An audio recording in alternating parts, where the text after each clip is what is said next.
we'll let people in as we go along. So a good afternoon to everyone, and thank you so much for joining us this afternoon for our session on the passionate reader as translator, in which we're discussing the English translation of the beautifully poetic novel The Passion According to Renee, Vivien by Maria Mercè Marçal. Now, we're joined this afternoon by Dr. Helena Buffery, who translated the novel alongside Kathleen McNerney, and also by the academic poet and translator Noelia Díez-Picedo, who will both be discussing their experiences of as translators of the Catalan feminist writer and translator herself, Maria Mercè Marçal. Now, I'm hoping that there's going to be lots and lots of different kind of issues and aspects of the reading process and the translation process that we'll be discussing today. But what we're going to be focusing on particularly is Marçal's approach to reading and translation. We're going to be discussing the passionate readers and translators who we encounter in the novel and in the translation process. And we'll also touch upon the experience of reading and co-translating from a minority language into English. Now, it'd be great if the session today was as interactive as possible. So if you have any questions as we go along, then please feel free to pop them in the chat, and I'll keep my eye on it as much as I can as we go along. There will, however, be time at the end for questions and answers. So likewise, if you'd rather wait and save your questions, then you will have an opportunity to ask them towards the end of the session. Now, just before we make a start on today's discussion, I'd just like to say a couple of words about some of the upcoming events that we're in the process of organising over the next few months. So today's event is part of a series of talks and seminars which form part of the Reading Across Cultures project based at UCC, which focuses on reader responses to translated literature. It looks at the way that we as readers read literature in translation. Now, the project is funded by the Irish Research Council and Marie Curie, and we have to say a big thank you to them for funding today's event as well. So the next event that we have coming up is on the 8th of March, where we'll be looking at children's literature in translation and young adult literature in translation. For that session, we are joined by the German, Russian and Arabic translator, Ruth Ahmadzai Kemp. She is the founder of the co-founder of the World Kidlit blog. So she's a real kind of staunch promoter and translator of children's literature. So she's going to give us a real insight into kind of translating children's literature from across the globe. We're also in the process of organising a conference on the theme of reading and translation, which is going to be held mid-May, May the 17th and the 18th.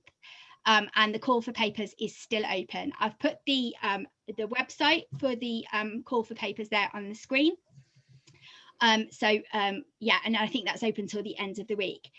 If you'd like any more information on those events or any of the events that we've organised in the past, then I suggest and invite you all to go along to our Facebook page for the project, which is Reading Across Cultures. It's quite easily findable if you just search Reading Across Cultures on Facebook. Or if you're not on Facebook and you'd like to get in touch, then please drop me an email at jennifer.arnold@ucc.ie. So, with no further ado, let's make a start with today's event and turn our attention to the Passion According to Renee, Vivien. Now, I'm thrilled to introduce our two speakers today who are experts on all things Catalan related, all things translation related, and all things Maria Mercè Marçal related. So I know that they're going to offer a real fascinating insight into the author, into the text, and into the translation process. So our two speakers, as I said, are Dr. Helena Buffery and Dr. Noelia Díez-Picedo. So for those of you who might not be familiar with them and their work, I'm just going to give you a brief introduction. Helena Buffery is an Anglo-Catalan lecturer and researcher who lives and works in Cork. She's an avid reader of Catalan literature and interested in the translation and reception of minority literatures.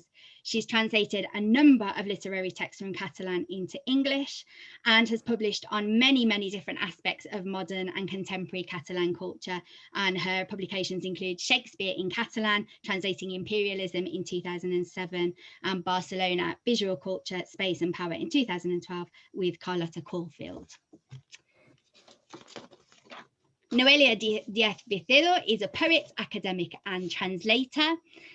She completed her thesis at Queen Mary University of London on the poetry of Maria Mercè Marçal, entitled Constructing Feminine Poetics in the Works of a Late 20th Century Catalan Women Poet.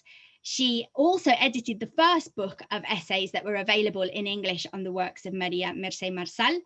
And she has also translated two of Marçal's works, firstly into English, Body's Reason, Raúl del Cos, which she translated from Montserrat Abelló as a bilingual edition published by Francis Bootle. And more recently, Diré tu Cuerpo, a translation into Castilian of Terra de Mai and Raúl del Cos. She's fellow at the Centre for the Study of Contemporary Women's Writing at the Institute of Modern Languages, University of London, and at the Centre for Poetry at Queen Mary University of London. She's published her own poetry in various magazines and anthology in both Spain and the USA, and her first collection of poems, Bloody Roots, Arrels Anyans, was published in 2017 by Francis Bootle Publishers. So a huge welcome to both of you, and thank you so much for joining us today. So let's turn our attention to The Passion According to Renee, Vivien.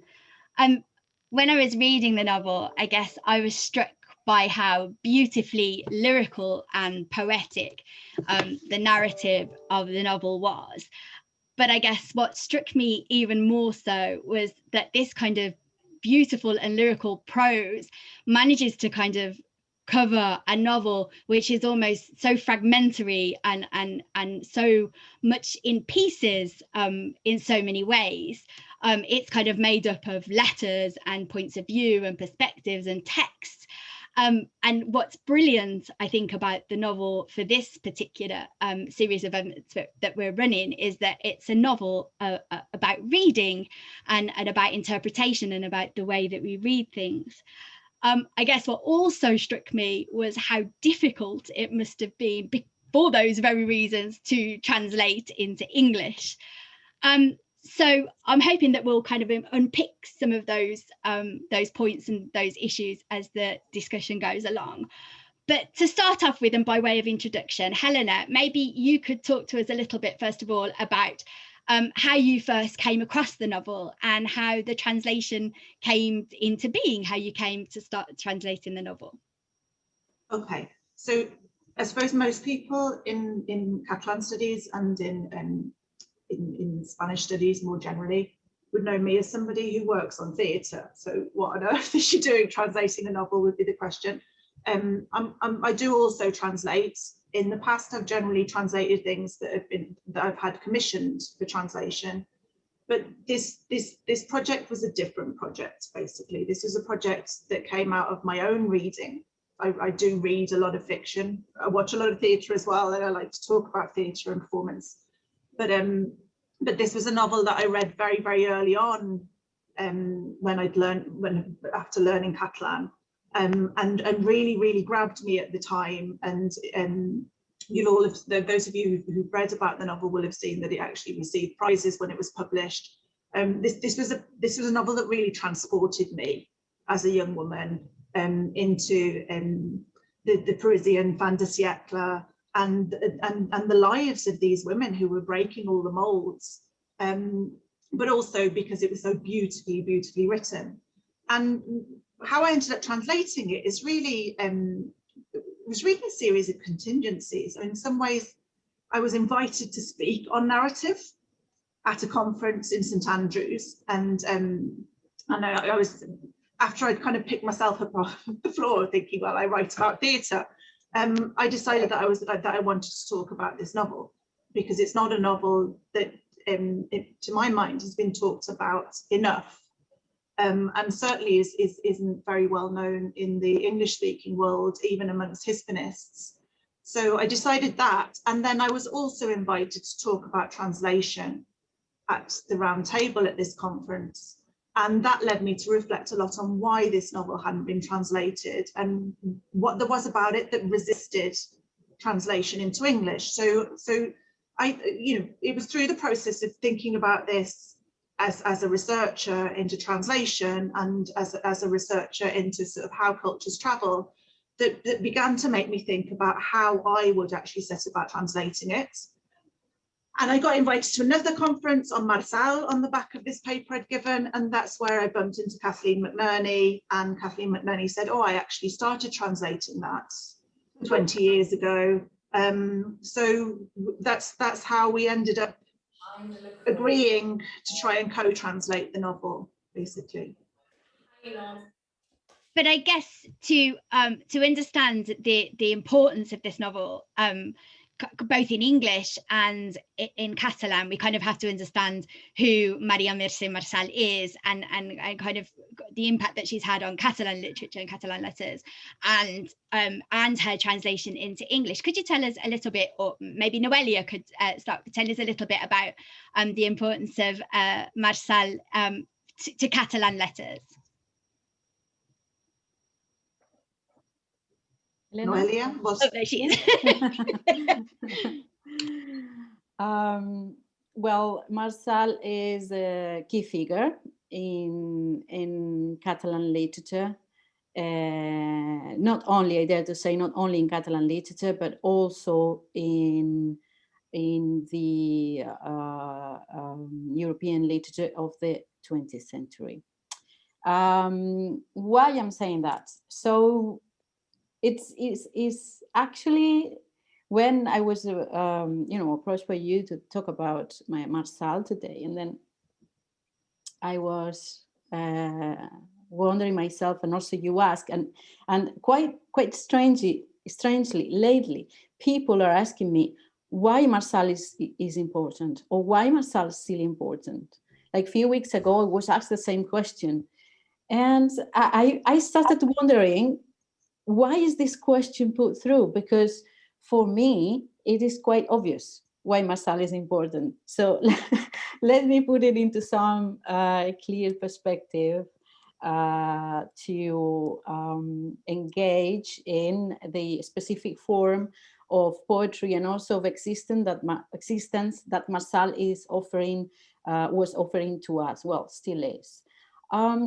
If your poetic or academic or even personal purpose or horizon as a reader, because this is the basis of all thought is reading. We'll come back. I want to come back to this point later on.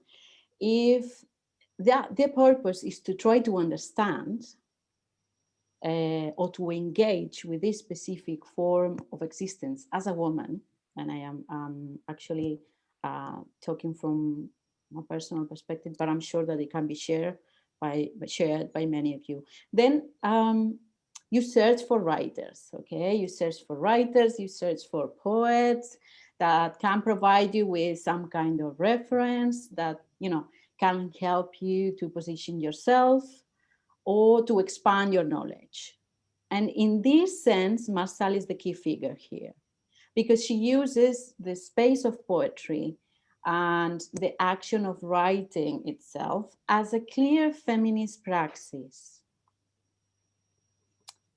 She questions in the poetry, she questions the contingency between body, between language, all the cultural inherited references on the identity of women, the interaction between poetry and reality.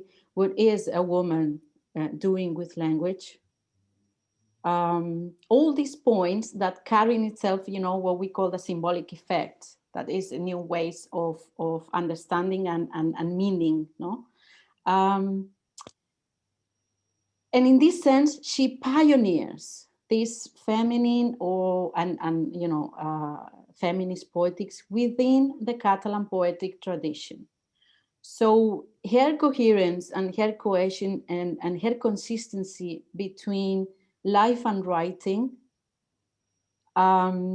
is conceived to rescue this female body from silence, from a historic silence.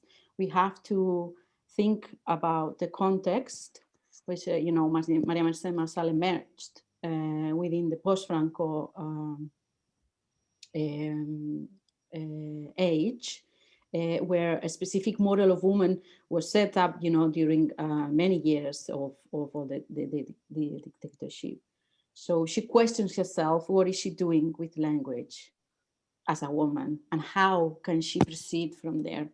So not only she pioneers on that, but she also pioneers on the use of specific themes, like, for example, pregnancy or motherhood, or even a passionate encounter between two women for the first time in Catalan poetry. Some things were done before in Catalan prose, but not in Catalan poetry. Her voice is absolutely central to complement and to complete the panorama of the European literature of the 20th century. Thank you. And actually that leads really quite nicely onto maybe if we kind of bring that to back to the novel. Therefore, if we're kind of thinking about that in relation to if that's why Marçal is so important and continues to be so important now, can we talk a little bit about maybe the figure, therefore, of Renee Vivien, and how the novel came about, Helena, and how maybe Vivien played that same role for Marçal herself? Okay, so we've just established that Marçal's a really, really important figure within Catalan culture, and especially for sort of Catalan women, because of the way in which she kind of combines this activist role with sort of, excavating and finding this language to speak for experiences that haven't been contained within sort of poetry in that language. For me, Marçal is somebody that's therefore very important, because it's not just about her finding the language for her own experience. It's about creating a community that can effectively find alternative ways of kind of living together, of loving together, all of these things. So she's not only somebody who's she's writing sort of feminist criticism, but she's also very much involved in creating networks for women. She's very much involved in sort of in feminist groups, in feminist publishing houses, in sort of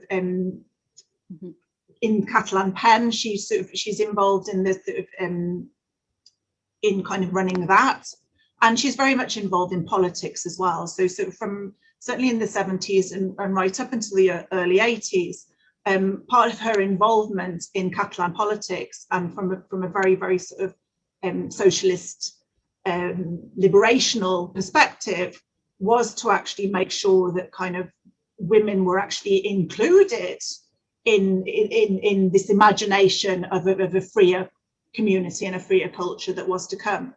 So what I really feel with, and part of that is about kind of, learning about your history and finding the women who went before you and understanding them and placing them in their context, rather than necessarily rejecting previous voices because they don't speak to the current time. It's recognizing how far our identities are shaped by the context in which we find ourselves, and by learning that, to learn how to kind of to resist and find alternatives.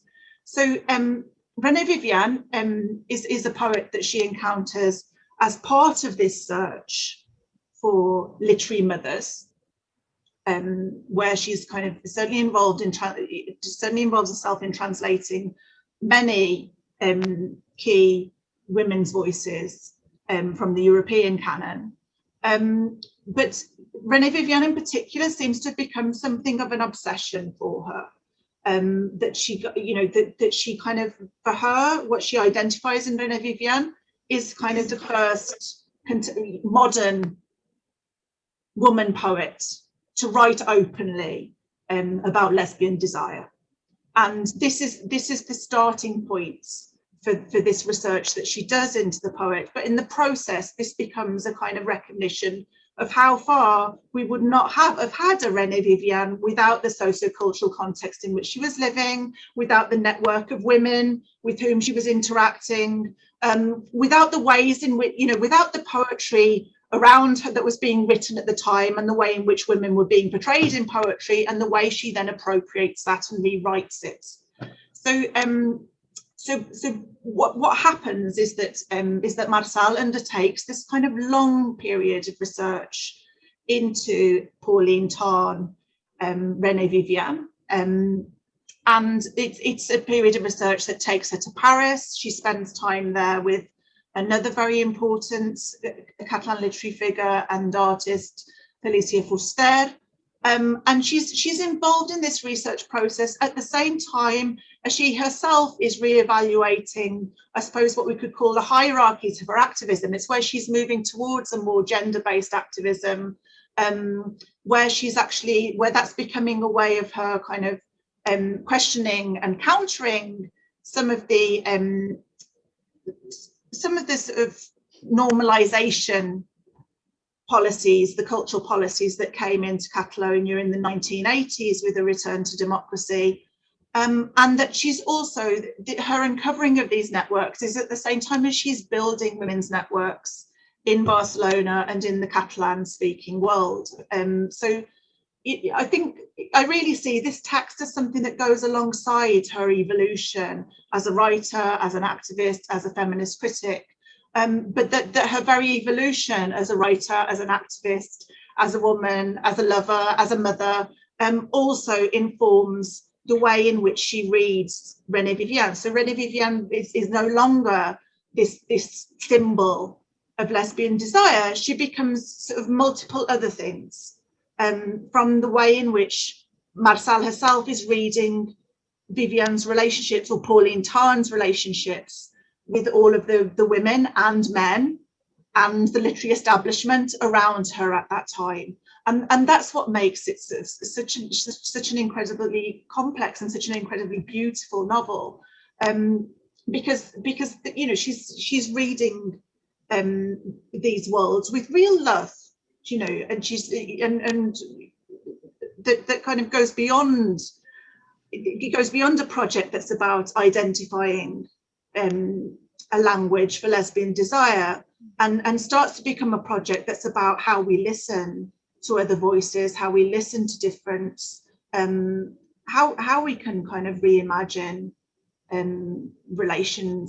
our relations with the other, basically. So and that for a translator, when a writer's doing that, that is super exciting, because that's really what you want to, that's what you really would like to think your project as a translator, as being someone who's kind of being as attentive as possible to different. So in many ways, Marçal, to me, it gives me the keys to begin to translate her work and to understand its significance. But as well as being a translator, you're also a reader. So I mean, I guess we've called this, you know, the passionate reader as translator, and in the other sessions that we've done, we've focused on kind of readers as the readers of the translation, as opposed to readers of the original. But if we switch that, so therefore we think about it's all the things that you've just said about Marçal, you can say exactly the same about you as a reader of that translation. And kind of we talk about translators as a particular kind of reader, whether we call it an expert reader or a privileged reader, and they've also been called a privileged reader. So how therefore does your own experiences that you've had inform your reading of Marçal's work? How does it inform your approach to the translation, I guess? And if as you were working collaboratively, how does kind of having two different responses to the text, two different readings of the text, to then come together to form a translation, how does that kind of play out? That's a lot of there's a lot of questions all together in one. I mean, I'll try it. I suppose I'll start with a simple answer, and then I don't know if Noelia wants to come in at some stage and say something as well, because I know I could talk for ages about this novel, basically, because there's so much in it, and there's and that is a gift to a reader. You know, if you think about when I think of a passionate reader, I think of the kind of how reading is governed by desire, basically. Yeah, this is what keeps you going, you know. I suppose what I approached, I can hear somebody else. Yeah, I can't. When I approached this this novel, and when I approached it as a co-translator with Kathleen, one of the first things we discussed was how we were going to deal with the multiplicity of voices in this novel and the multiplicity of readings. And one of the really obvious ways of doing this was to actually kind of, rather than sort of translate together, what we actually did was divide the novel up. So to use the fact that we had very, very different voices as a way of preserving the multiplicity of voices in the novel. And I will say to you now that, I mean, Kathleen translated an awful lot more than me, because the decision that we took was that I would translate Sarah T. And I will get back to your point in a second, because I think that's a very, very, you know, that's very relevant to the kind of question you're asking. So, so I translate a narrative that goes across the entire novel. We've got multiple voices in this novel. We've got the multiple characters from real life who come into contact with Pauline Tarn, Renee Vivien, in the course of her life. We've got multiple characters who are reflecting on the meaning of her writings and on her life and her death. And then we have Sarah T, who is basically a documentary filmmaker in the 1980s, who has herself become obsessed with the figure of Pauline Tarn, Renee Vivien, and is researching her life because she wants to make a screenplay and turn this into a screenplay. And you know, in the process, this reading process will become a way of her coming to terms with her own sexuality and the way in which she lives lesbian desire. Okay, and what we have is this sense of the kind of the reading process being a substitution for a real life lover. And how many times, well, maybe I'm going to sound really sick and perverted if I say this, but how many times does reading become that, or reading literature become this form of sublimation, you know? And so I kind of, as you can see, the figure of Sarah T, as someone who's writing in the 80s, who's roughly kind of in her 30s or 40s when she was writing this, would be the character that would be very, very easy for me to identify with. Okay, so certainly that's my approach to translating this novel, was very much in terms of thinking about all the letter writing I did in the 1980s, and thinking about how important letter writing was in sort of in the constitution of your of subjectivities, you know, the way how much your identity was formed through the way in which you were writing to other people. And it also made me reflect so much on how we've lost that now, that we're kind of in these immediate emails and tweeting and so on.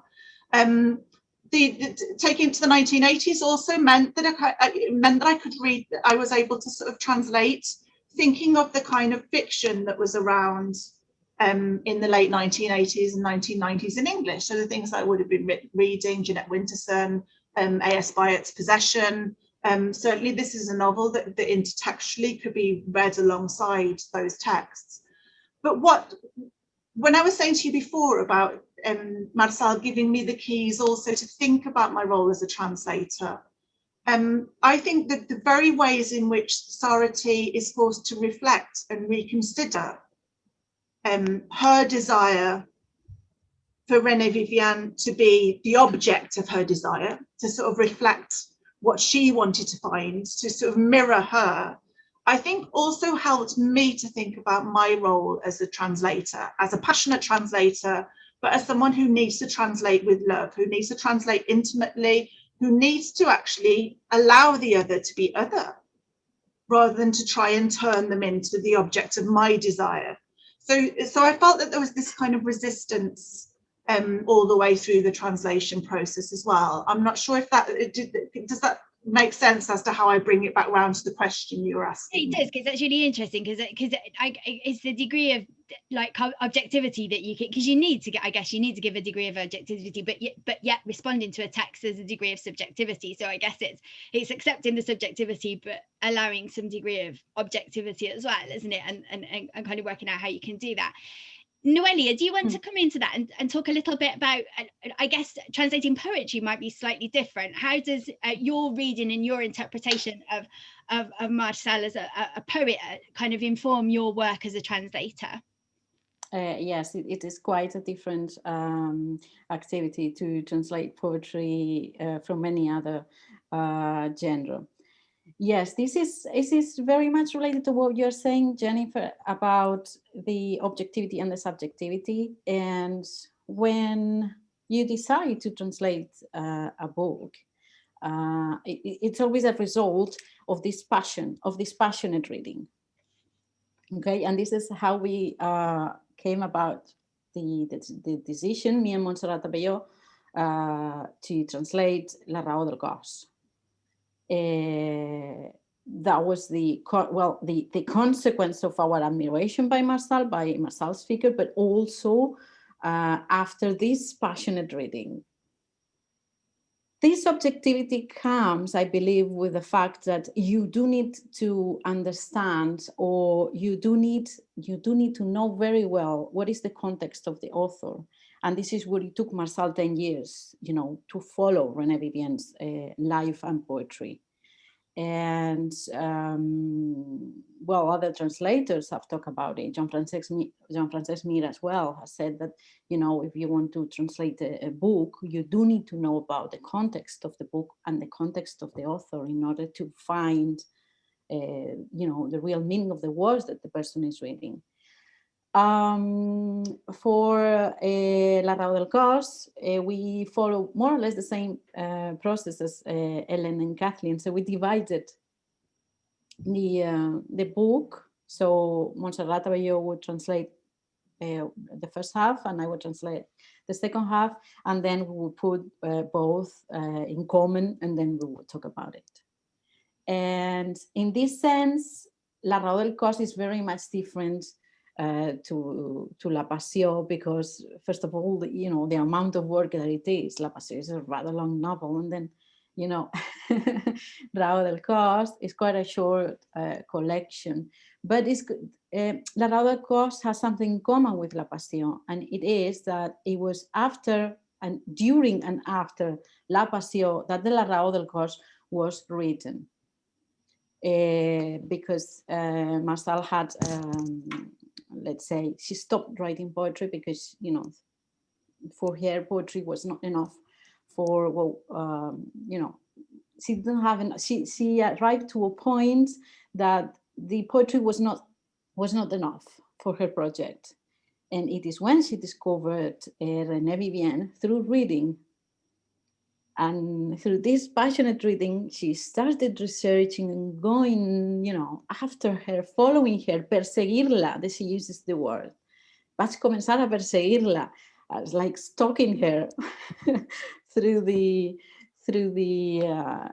poetry, through her life, and she was spending a lot of time in Paris, going after her. So in this sense, would this impulse, this passion, as the impulse that is driving you towards reading and later to translate, it's common between both books, or between, it's common to any act of translation. For me to translate, I mean, I'm not a professional translator, and Elena is not a professional translator either. So what is driving us to translate is this wish, is this desire to approach the other. And later, and in the second step, to provide another voice to the other, because when you use another language, to some extent, you're moving this, you're moving the author, you're moving the text through another dimension.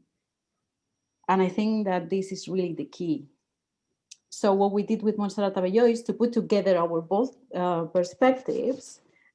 We had very interesting sessions in Barcelona, because sometimes we did not agree with the choices, but you had to come to some kind of consensus, and you need to reach a decision. You need to reach like a middle point, to make the translation, to make the test, to provide some sort of a,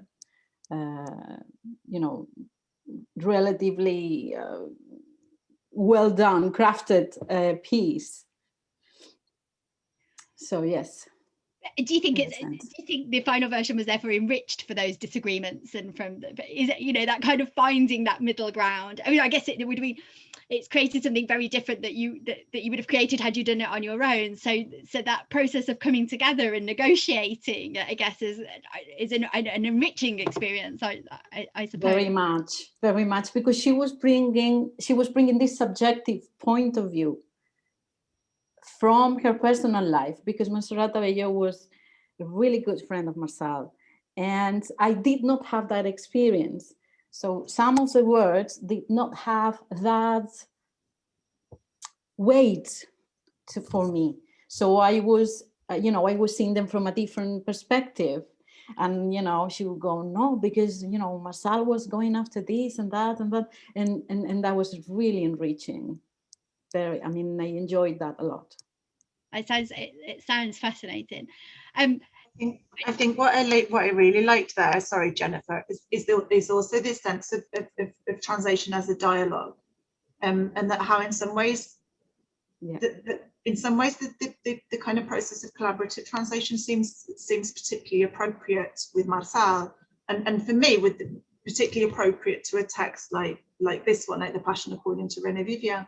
Because this is a text where you've got numerous readers as translators, but what we see is that each translator is just a partial version, and this is this is why this book, although also really, really difficult to translate, is also a gift to the translator, because you get a sense that even when translations are getting it wrong, when these readers are getting it wrong, it doesn't matter. This is just part of the multiplicity of this world that we're trying to kind of find our way into, and find some way to allow it to come into us, and so I love that. There's numerous cases in this novel of very, very flawed translations, and some of them I had to be really careful with the tone with it. And if one of the earliest chapters, she has a reader, Amédée Moulier, who kind of insists on reading Renee Vivien's writing and her melancholy and this sense of unattainable love as unrequited love for him, based on a relationship that they had, a letter writing relation, an epistolary relationship that they had when she was very young. And this sense he mistranslates completely what her world is about and what her life is about. But yet he does. But there is some truth there. It's an aspect of Renee Vivien's life that we can't just ignore. That we can't just sort of ignore all the parts that don't fit in with the narrative of her having this kind of 100% commitment to kind of writing lesbian desire. That there's so much more to her world and to remembering a life. I really felt it many times. So that's great for a translator, but also great for a reader to remember that the reader also has all these multiple possibilities as they're going through this novel. Mm-hmm. Sorry, Noelia. No. I'm sorry that interrupted. No, I'm just saying that Renee Vivien was also a translator as well, and she would translate some other poets. She would translate Sappho as well. Yeah, she translated Sappho, absolutely. Mm-hmm. And you suddenly get the feeling in the novel that whereas I certainly got the feeling in the novel that it's actually Renee Vivien's translations that Marçal is kind of most respectful of, I suppose, mm-hmm. In her translation of the writer into Catalan. That certainly there's a lot of rewriting of this kind of very, very, very, very sort of elaborate Parnassian form that is characteristic of Renee Vivien's original writing. But then the Sappho writing, reads a lot more freely. And it's really noticeable that in the final chapter, a lot of sections are coming from those translations. Yes, I think that every passionate reader is a potential translator. There is, yes, because even when you're reading with that passion, of that eagerness of trying to find or discover or trying to identify yourself, you were actually reappropriating all this, all these author's words, and then putting them just back into your own experiences and using them, to help you in some sense. I'm actually thinking about it while I speak. That's why it reminds me to one of the letters that Marcel sends to Goujon when she says, I was in this round table talking about passion, and then there is this woman and says, but hold on a second, do you agree or you don't agree with passion? And then Marcel was feeling devastated because he was thinking, my God, my discourse was just, my words were just completely, and no one understood what I said about passion. Because it is an impulse, and as such, it requires quite a lot of thought. But it is also the impulse, I think, that actually makes us approach to the other. And I think, this is the key point for literature and women writers.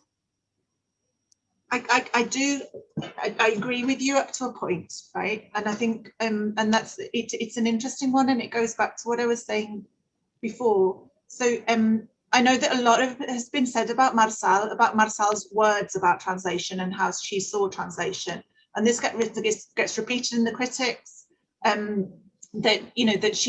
That she presents translation, particularly translation of kind of high culture, I suppose, of central literatures into minority literatures. She advocates a process of kind of anthropophagic translation, of kind of consuming the other, and then sort of the representing in your own language. Whereas and it's absolutely the case that she's speaking from a minority culture. Yeah, so that in the minority language, it's often great writers who are translators. Yeah, rather than translators generally just being translators. But I really felt when I was in the process of translating this novel, that there's something in this process that she's questioning this kind of this identification and this appropriation of the other in writing.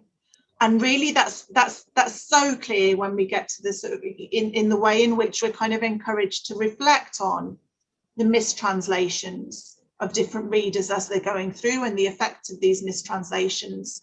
But also in the way in which she translates the final chapter of the novel. The final chapter, for those of you who haven't read it, which I suppose is quite a few of you, is entirely made up of Pauline Tarn, Renee Vivien's words, translated into Catalan, and then of course we've had to retranslate them into English.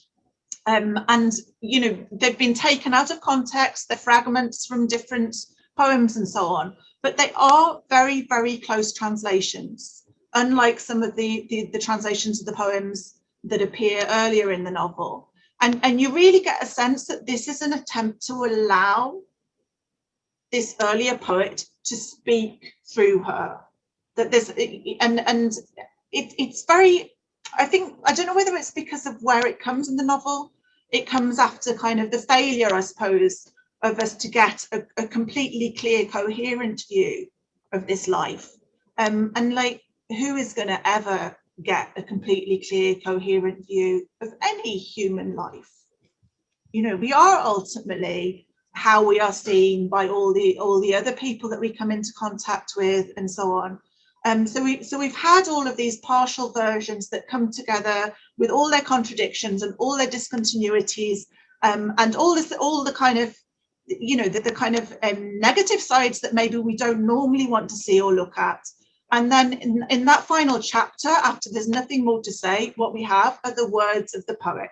And the words of the poet, as closely and as plainly as possible, in a new context. And so I really get a sense then that this is less about appropriating the other, and this is more about allowing the other to be heard, to speak, in a new context, notwithstanding the kind of the major differences between these two worlds. And there's no bigger differences than between Pauline Tarn and Maria Mercè Marçal. Maria Mercè Marçal is from a working class background, speaks a minority language that she has to fight to be able to speak, even in the 1970s in Catalonia, whereas Pauline Tarn is somebody who has inherited wealth, who is kind of who's able to choose to learn French, and to make French her literary language, but because she has the socioeconomic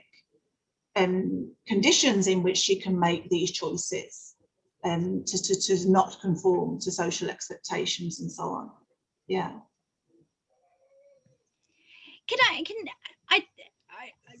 I obviously agree with everything you said, but I think one of the things that I wanted to ask you about is the narrator, that kind of omniscient narrator, that kind of like, which almost so the structure kind of does that job of making you conscious of the reading process and bringing you in and out of it. And I think the structure makes you conscious of questioning what you're reading. But that omniscient narrator almost does that as well, isn't it? It's kind of, it feels like it's almost that little voice that keeps bringing you out of the text. So when you kind of get drawn into it, and you get drawn into the stories, and you get drawn into some of the kind of the love stories, and then all of a sudden you'll get something that pulls you out of it and then brings you back in again. Yeah, absolutely. That kind of reminds you not to identify too much, or that kind of, it will sort of make you look rather knowingly at a particular passage, or will provide information later on that the particular narrator could not have possibly known at that moment.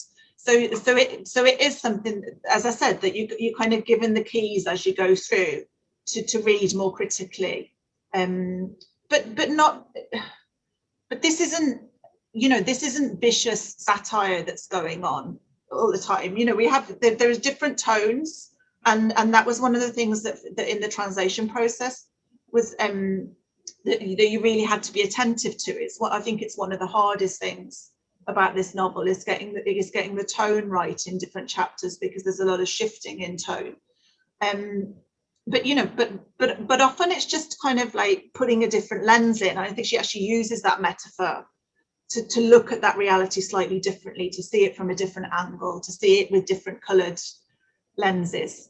And rather than being too happy with seeing what you want to see, I suppose, we're having different filters all the way through. Yeah. Let's maybe think about, I know we mentioned some of the challenges of the translation. I mean, you've meant, obviously the translation. Was there any moment that you say you translated the poetry from Marçal's translations of Renee Vivien? Was there a moment that you thought of translating directly from the originals? We did so much research collectively into this that I do.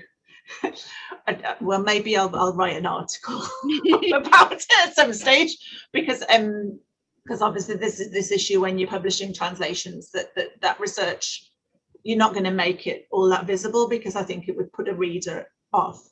But certainly, the text is made, the readings that Marçal was doing when she was reading this novel, when she was writing this novel, are present in the texture of the novel. So you can trace translations within the text itself, from French, from English a little bit more rarely, and then you kind of see translations from other languages that have been mediated, by the presence of Sappho. But the presence of Sappho in this novel, is more refracted, I suppose, than would appear throughout the novel. I mean, it's most present in the final section of the novel. So one of the issues that we absolutely did have was kind of, when did you have to kind of, given that sort of many parts were actual translations and some of them were overtly translations from other writers, we had to do the research into that. And I particularly found that difficult with Natalie Clifford Barney's aphorisms, because she was producing aphorisms in French and in English. Sometimes it was very difficult to track down the right aphorism to put in. And I have to admit that I actually just kind of did a few aphorisms in the style of, which may be what Marçal was doing. So some of them are the direct quotations that I went and found. Some of them are kind of in the style of Natalie Clifford Barney. So ditto when we're finding sections from Colette, from various other writers from the period that are coming in.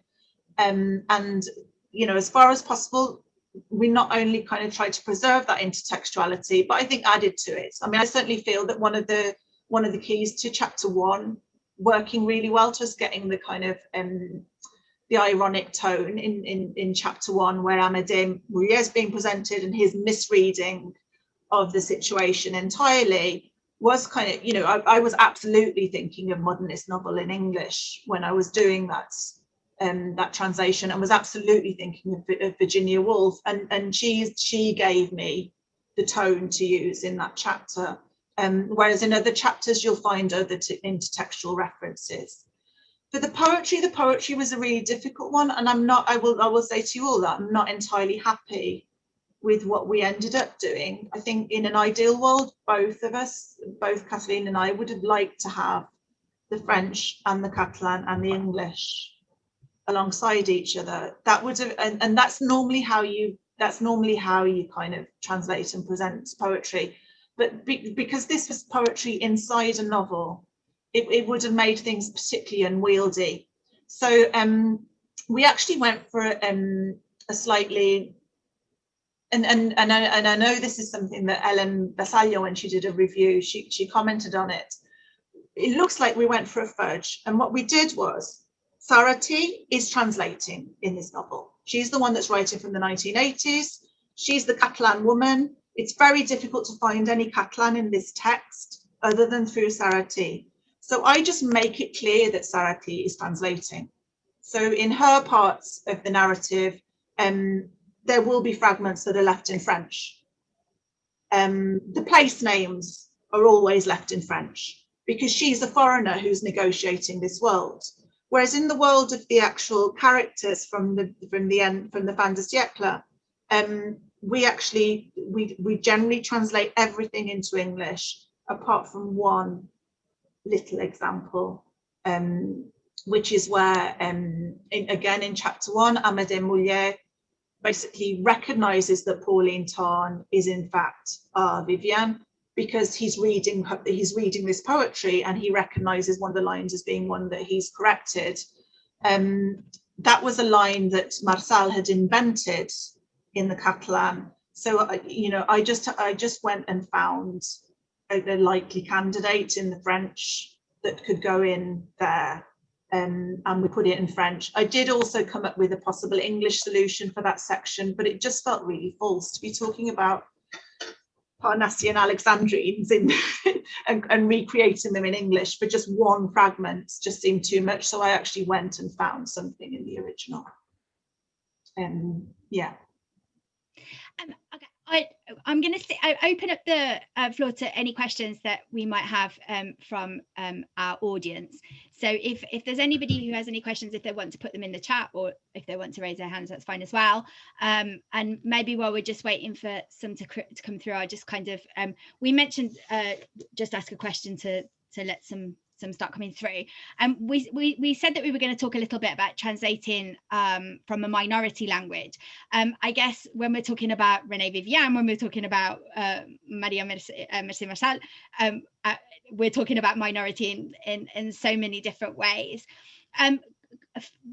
Both Helena and Noelia, kind of what kind of responsibility do you feel when you're translating from a minority language, a minority culture, or a minoritized identity, I guess. Whoever wants to start. Helena, do you want to start? Because I can see. Responsibility. If you feel one. Yeah, well, I suppose the responsibility is you know, so I do feel that that there's a kind of that you're already taking an activist step in kind of deciding to translate from a minority language into English.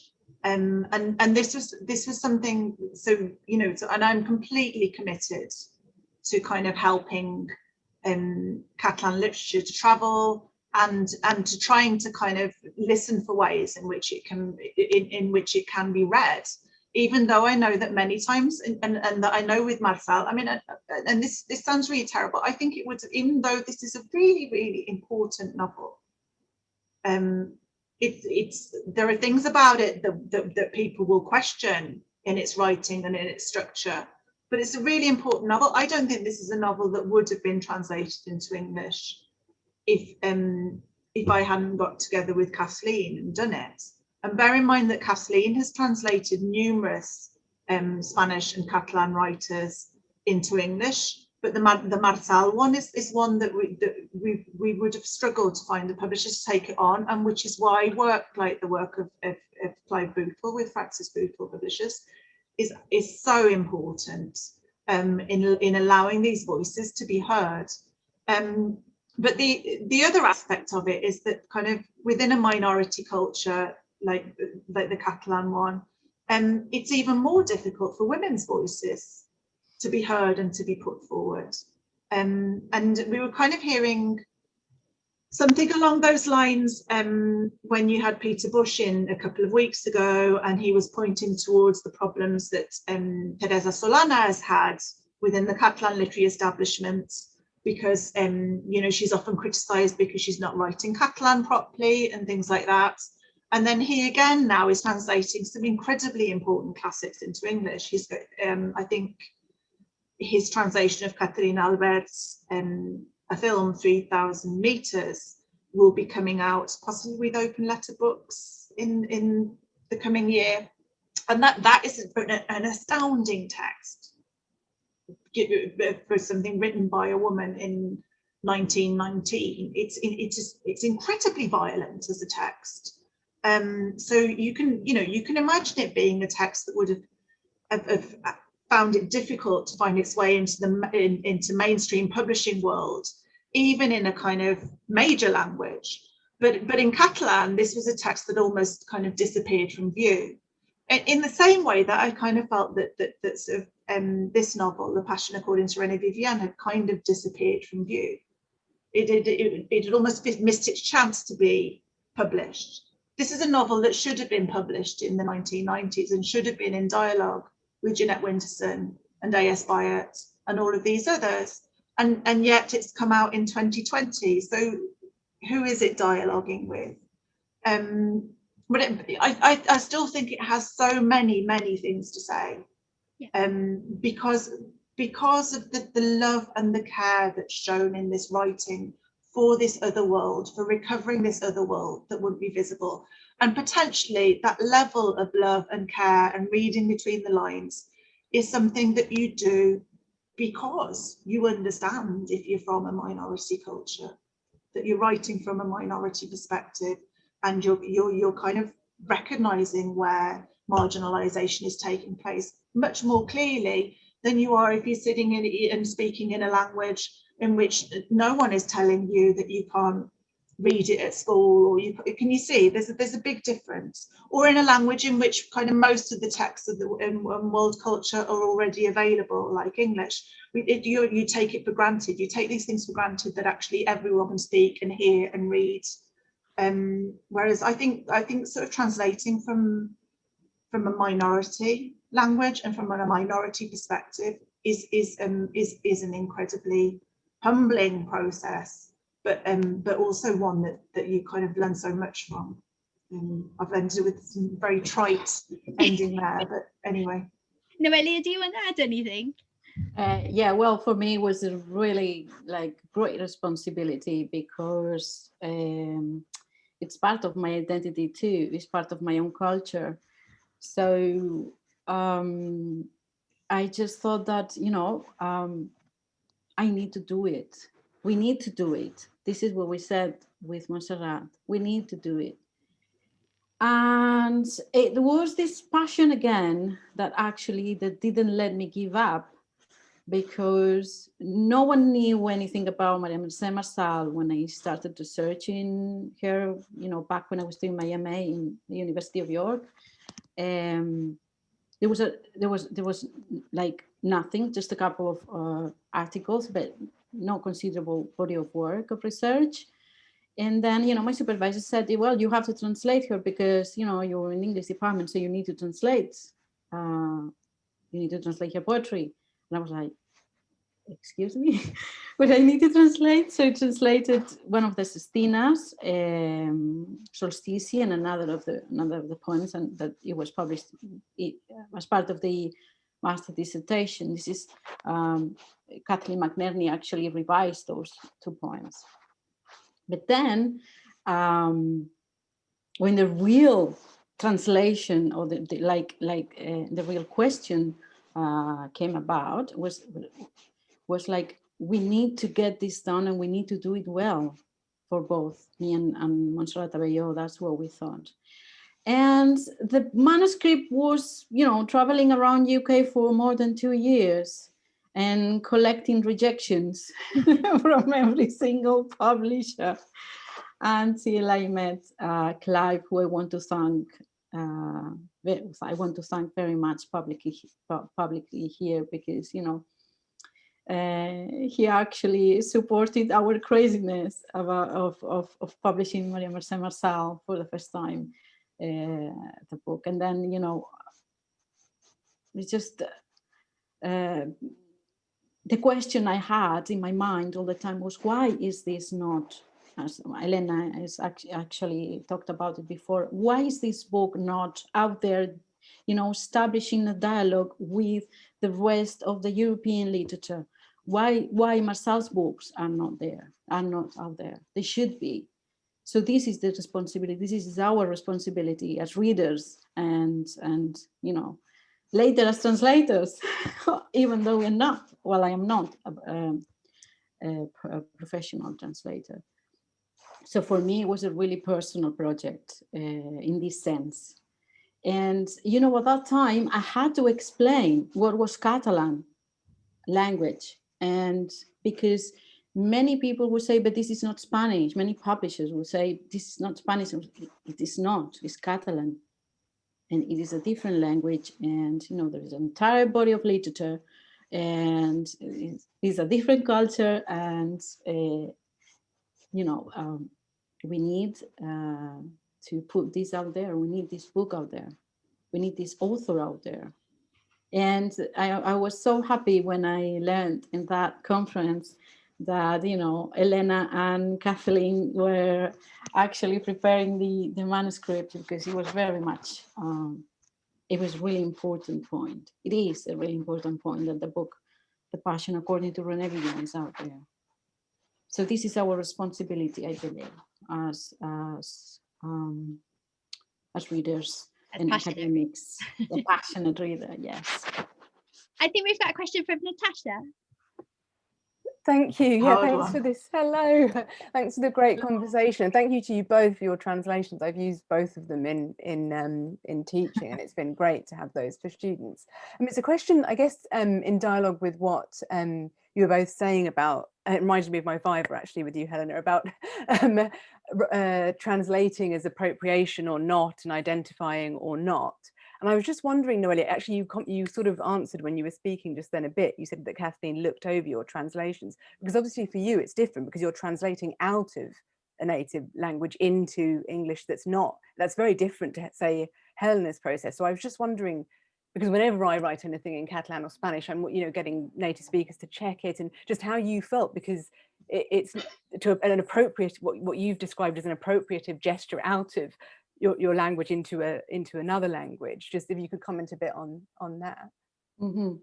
Well, my first reaction was I panicked and I said, I'm not, do we need to translate the poetry? And then my supervisor said, yes. I was like, but I'm into English. She would be like, yes. And I was like, okay. I wasn't sure if I was, of course I was going to need a native speaker to revise that, of course, but I was shocked. In fact, I couldn't do it for months. I was not able to do it for months because I needed to think through what was actually doing there. And this is a result of this responsibility. Because as you say, it's an inverse translation, I believe it's called. There's a technical term for that. I'm not sure what the term is. But it's not from English into Catalan or into Spanish, but it was the other way around. It was from Catalan. It was a sextina. The sextina is the most complex poetic structure that you can find in Western poetry. Now, how are you to balance rhythm and images?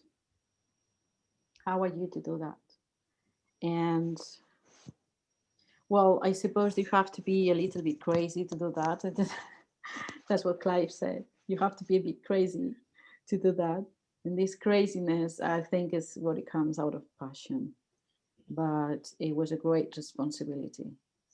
Still is, I believe. And every time I check it, I see something it could be much better. And, as Elena says, there is this feeling of it's not quite, it should be. I'm not very happy with it, but anyway. I'm not sure. Sorry, can I just add something to that? That's exactly what Marçal says, though, at the beginning of the novel, right? This thing about it being a sketch and not being exactly as she would like it to be. So in doing that as translators, you're enacting Marçal's own gesture as well. And you're kind of putting yourself at the mercy of the reader as well. And I think getting to the stage where you can sort of allow that to happen, it's really tough because it's like you're losing your shell. It makes me think of some of the characters later on and some of the discussion around this of kind of trying to, where the metaphor of trying to sort of live as a lesbian, you don't have the kind of that she's discussing as she's talking. Sarah T is talking about her problems with her relationship that she's having at the time, and this sense of being sort of radically exposed, being radically vulnerable, and how far you have that feeling in the way in which Marçal has approached this text. Marçal has, Marçal has reconstructed fin de siècle Parisian culture in a Catalan novel, in this minority language. I mean, there's no ambition there, is there? And the kind of exposing yourself to all of the kind of questions people are going to be asking you and to where you've got it wrong and all of this. I think, that's why I'm saying to you that I've learned a lot from translating this novel as a translator and as a reader. And I hope as a human being possibly as well. You never know, I might get that side benefit of the kind of allowing yourself to give and allowing yourself to be vulnerable in order to sort of bring this work to kind of a wider readership, really. And also possibly possibly what I'm thinking as well, this is a text that, as far as I'm concerned, is an incredibly important novel. So of course it will be translated by somebody else and will be done differently. And possibly if you asked me to do it tomorrow, I'd translate certain sections differently. I have this thing in me that there's definitely a kind of, there's definitely an Irish link in this novel that we possibly didn't make the most of. So because Marçal at the time was also reading loads and loads about the kind of about the Irish situation, and she was also kind of she was reading Joyce at the time, I can see from this, and thinking about his relationship with Nora and all of these things.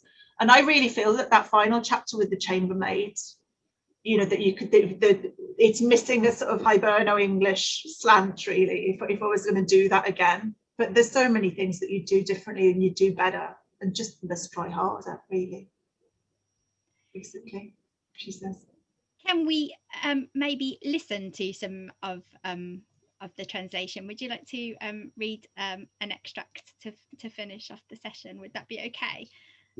Yeah, I'm quite happy to. I'm not sure which, unless does anyone have any further questions or anything else? I'll read from the opening, if that's okay.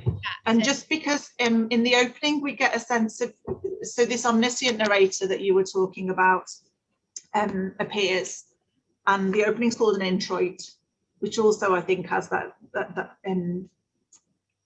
intertextual link going on there.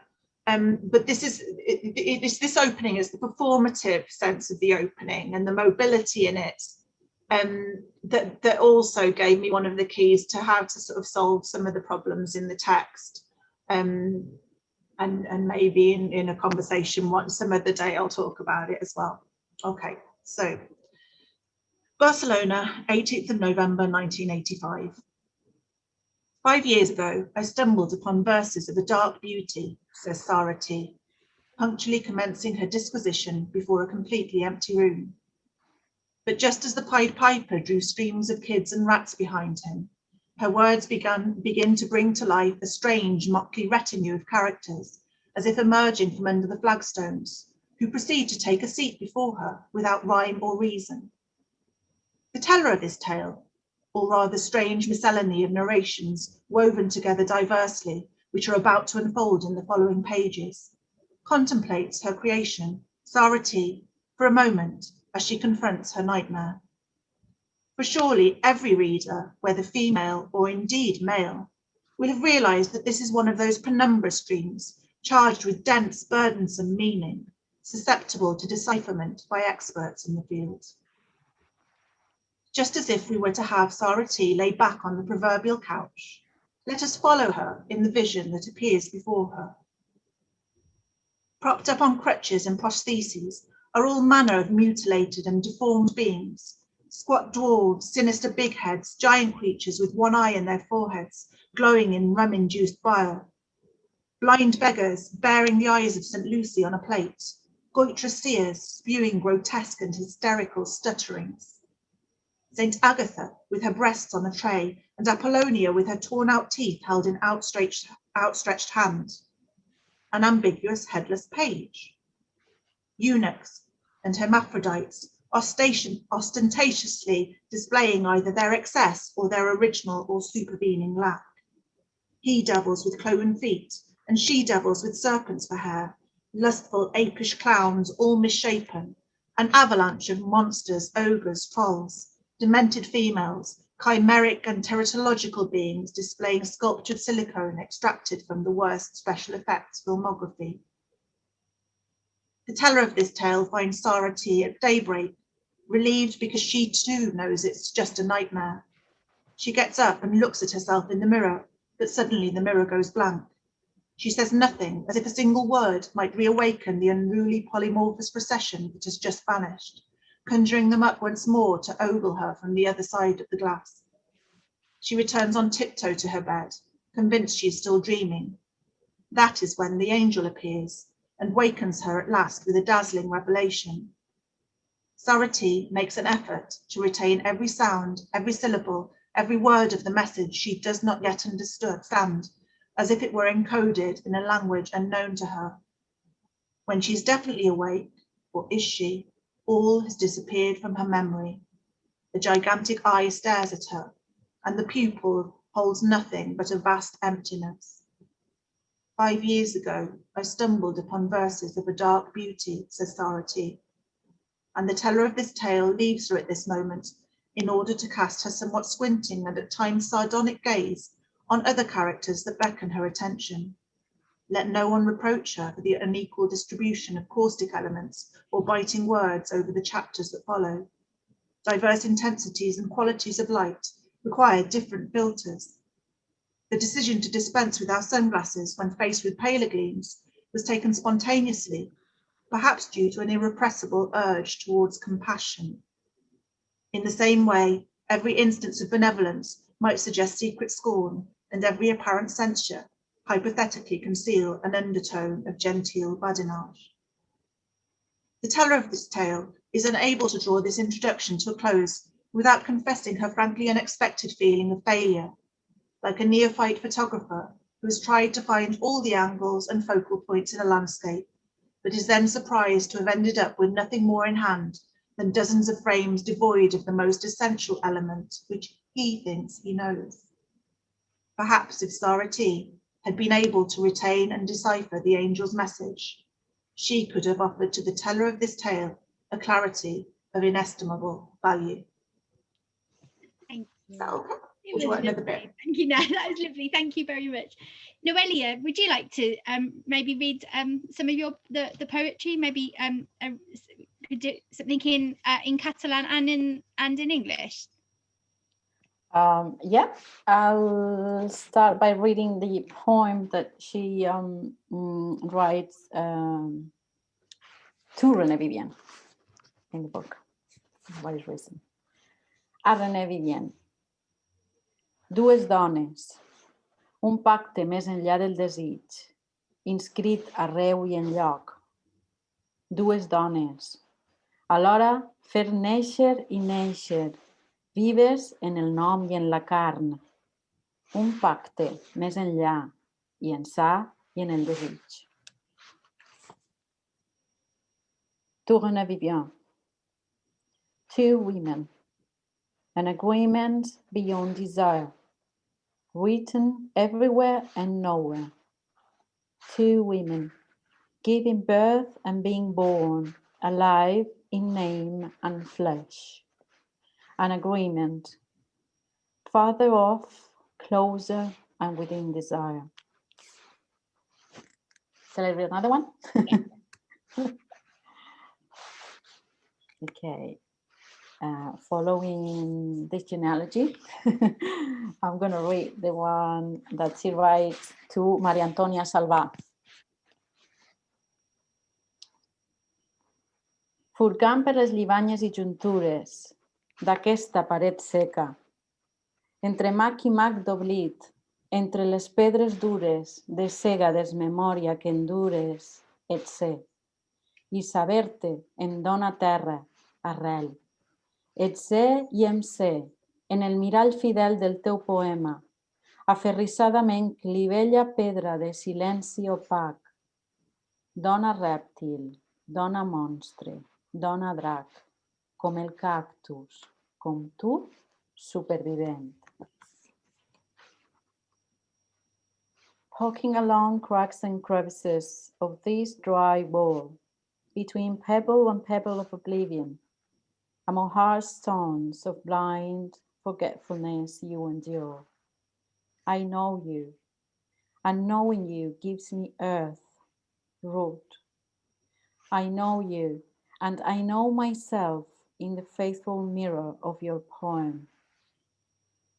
Clinging crevice stone of opaque silence, reptile woman, monster woman, dragon woman, like that cactus, like you, survivor. I think we've got time for one more. See? Okay.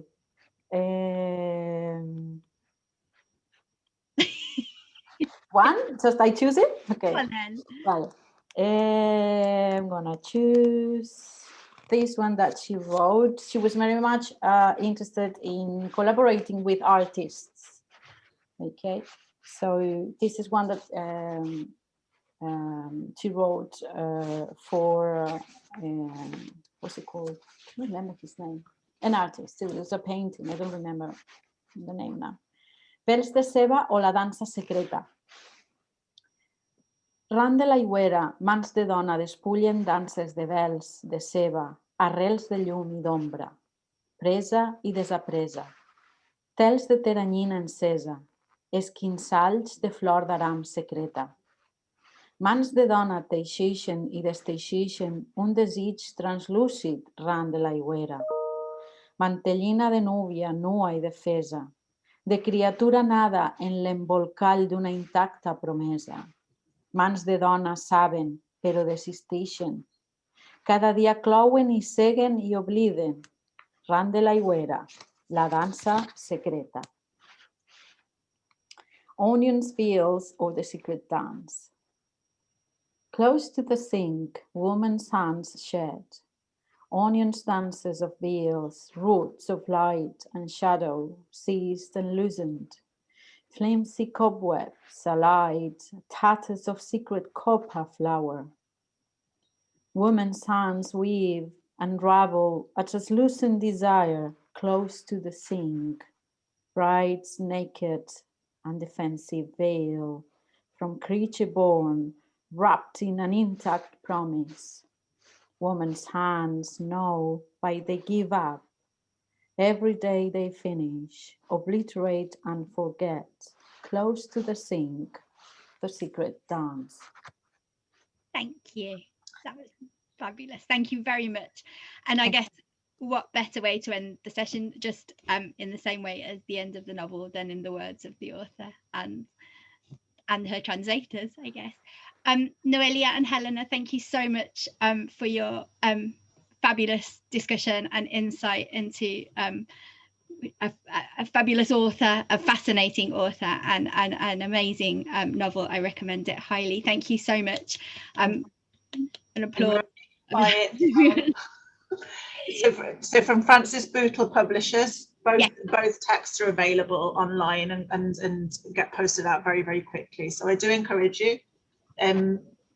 This beautiful novel with its lovely cover is just €12. So I don't know. So Clive, do you want to put information on where to buy it from into the chat if he's still there? Or should we? Have a look at his chat. He's probably gone. Yeah, I think he's gone. Okay. Yeah, okay. Well, I tell you what, we'll put it on. We'll put a link to both of those on the Facebook group, so that anybody who wants it can. I'll put a link to both of yours and Noelia's novels. So thank you so much. Again, it's been brilliant. We could probably carry on for another hour. And don't forget, our next session is on the 8th of March on translating children's literature, young adult literature, with Ruth Ahmedsai Kemp. So it should be a fascinating session. Thank you everybody for joining us this afternoon, and we'll see you all soon. Thank you. Thank you. Bye-bye. Thank you. Thank you. Thank you. Thank you.